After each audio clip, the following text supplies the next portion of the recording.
Centre Block, one of the country's most recognized buildings. It's the crown jewel of Ottawa's Parliament buildings and a fundamental symbol of Canada.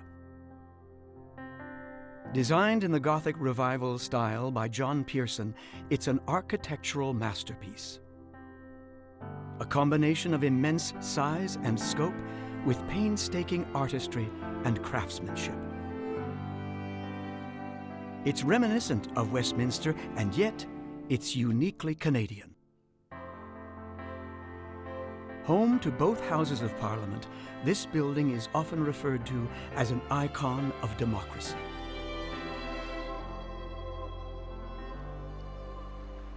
Now this historic building is closed, undergoing the largest and most complex heritage rehabilitation project ever undertaken in Canada.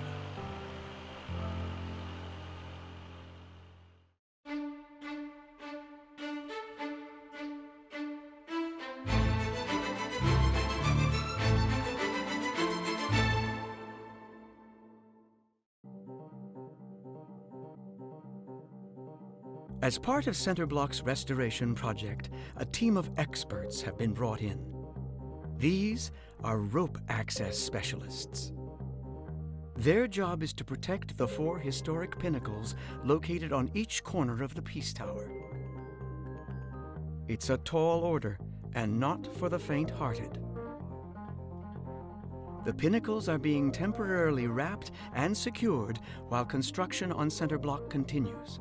Monitors are also being attached to each pinnacle to measure vibrations. Keeping the Peace Tower safe is of paramount importance to the team here. After all, it is arguably one of the country's most iconic landmarks. History is etched into the walls here.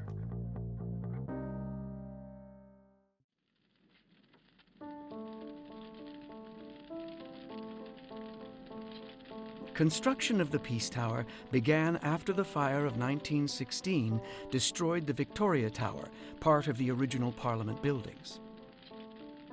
Designed by architect John Pearson, the tower was the last part of the building to be built. It rose section by section. During this process, Pearson carefully studied the design, and he produced sketches and study models at different intervals. He was determined to create a tower fitting to serve as a memorial for those who had lost their lives during the Great War. It was a heavy responsibility, and it's been said that Pearson even dreamt of the tower and, in his own words, lived with it so long, day and night, in his desire to produce a suitable design that met both his aesthetic and engineering vision. Some believe the Peace Tower was architect Pearson's crowning achievement.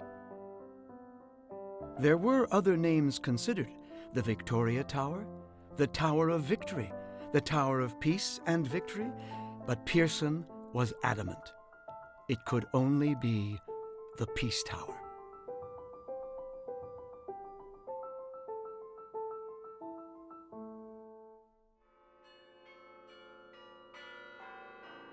The tower houses a 53-bell carillon. It's a unique musical instrument and a complex feat of mechanics. A huge grouping of bells played by a musician known as a carillonneur who sits at a special wooden keyboard. Striking a note, pulls a metal string that's attached to the clapper of one of the bells, causing the bell to sound. Each bell sounding a separate note.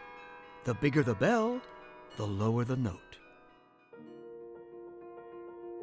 The bronze bells were installed in 1927. They were cast and tuned in a bell foundry in Croydon, England, shipped over to Montreal and then to Ottawa by train. Here we see the bells being unloaded on Parliament Hill, the tallest more than 2 meters high. The Peace Tower Carillon was inaugurated on July 1st, 1927. It was also the Diamond Jubilee of Confederation. A crowd of 60,000 people gathered to join the ceremony and hear the carillon for the first time. The more words that is said, It was also the first live national radio broadcast. It was reported that several million people tuned in. It was thereupon decided to install the carillon as the crowning feature of the memorial tower and as the most fitting symbol of the peace. Then Prime Minister Mackenzie King called the carillon the voice of the nation. Now, nearly a century later, the voice of the nation needs to be fine-tuned, refurbished, and restored. And that takes people like Caitlin Rouse. I'm a project technician and I manage scope, cost, and schedule for the scanning and partial disassembly of the carillon. There's two aspects to that. The first is structural intervention to the Peace Tower. So in order for us to advance that work, we need to remove the heritage assets within the belfry. And then secondly, this is the first time that we have the opportunity to come in, since they were first installed in 1927, to restore and refabricate select carillon components for general age and wear, and also to improve the sound quality of the instrument. Royal Eichebouts is a conservator that is based out of the Netherlands that restores and refabricates bells, and they were selected to remove and restore the carillon bells. When Royal Eichebouts came and did their initial site review, they decided that only 22 bells would be sent over to their workshop, and then all the clappers, so 53 of them, went along with the 22 bells, as well as the keyboard and the mechanical action system. The largest bell is over 10,000 kilograms in weight, and we had to remove the 3 largest clappers to ship overseas. So one of the challenges that we overcame was removing those, and doing so we had to create a hoisting procedure to get them down safely and out the building. So to get them from Ottawa to the Netherlands, we partnered with the Canadian Armed Forces. So they were shipped from Ottawa to Trenton, and then from there they got on an airplane and they flew all the way over to Eindhoven, Netherlands. The keyboard is going to be refinished and restored, and then the mechanical action system is going to be newly manufactured. So there will be no modern updates added to the carillon, rather we are undoing interventions made over the years to better match its original state, just to ensure that it can be played on for the next 100 years to come. The carillon was commissioned to commemorate the fallen heroes from World War I, and it's also directly tied to our cultural identity as they are rang during ceremonies and celebrations here on the hill. I feel as though I'm a part of Canadian history. I remember back as a co-op student, we were taking a tour of Center Block, and one of the stops was going up the elevator to the observation deck where we're standing right now, and you get a little glimpse of the bells as you travel up. And little did I know that 5 years later that I would be assigned to that project to have them removed. And so I'm really proud to be a part of a piece of Canadian history.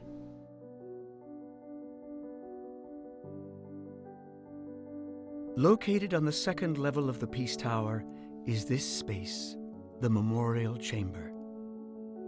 It's both beautiful and poignant. Long considered the heart of the tower, this solemn and sacred room was originally created to honor the Canadians who had died during the First World War. The Memorial Chamber is a space of contemplation, so you're meant to happen upon it. When you come from the building and you make your way over inside, up the stairs into the Peace Tower, you're physically in a separate building. And you come down a little corridor and then you come into the light. And it's a very bright space because of the stained glass windows that are several stories high. The ceiling is also multi-stories high, so you're meant to feel lifted up, but also as though you've come into a kind of sacred grove. Pearson thought about it like you would be coming in from a forest and you would come to a space in the middle through the dappled light that was coming through the trees. The ceiling design is sort of these drop fan arches, which give you a little bit of that canopy of tree idea, but you know, it's called the memorial chamber, so it's not a religious space in the sense that it's not a consecrated space, but it does have that significance in terms of reflection and paying tribute. So it's got a very different flavor than the rest of the building, and it's designed to be quiet and to spend a moment thinking about the sacrifice that those people have made.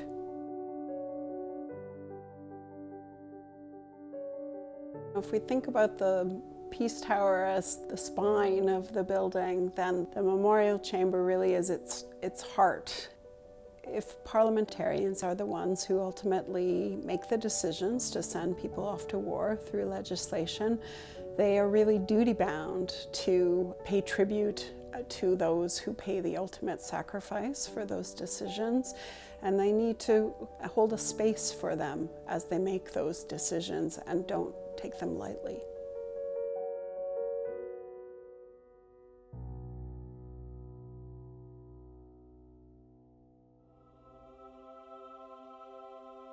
At the center of this space is the ornate altar of sacrifice. It's made of Hopton wood limestone, the same type of hard stone used to mark Commonwealth burial grounds. Inscribed on the side is an excerpt from English writer John Bunyan's famous novel and allegory, The Pilgrim's Progress. And resting upon it is the First World War Book of Remembrance, containing the names of over 66,000 Canadians who died during the Great War, the war that was meant to end all wars. Every name of the fallen is beautifully preserved, handwritten onto vellum, a type of durable parchment. This book took decades to create and was finally completed in 1942. By then, Canada was in the midst of another horrific world war. Pearson, when he envisioned the space, of course, he never imagined that there would be subsequent military conflicts, so it was envisioned really around this altar for what they referred to at the time as the Great War.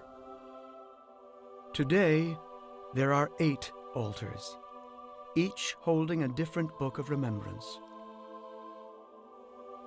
Together, these books contain the names of the more than 120,000 Canadians who made the ultimate sacrifice while serving their country.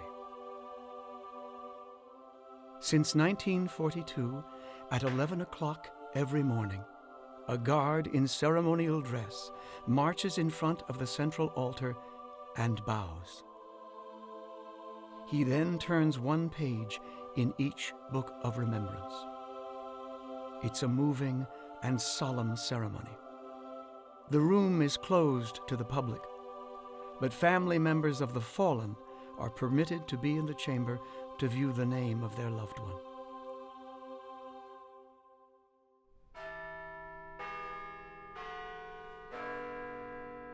When the building closed and we moved over to West Block, we moved the books of remembrance over to West Block. So that ceremony of the page turning continues to this day, but in a space that's not the memorial chamber, but a suitable space to still continue that tribute.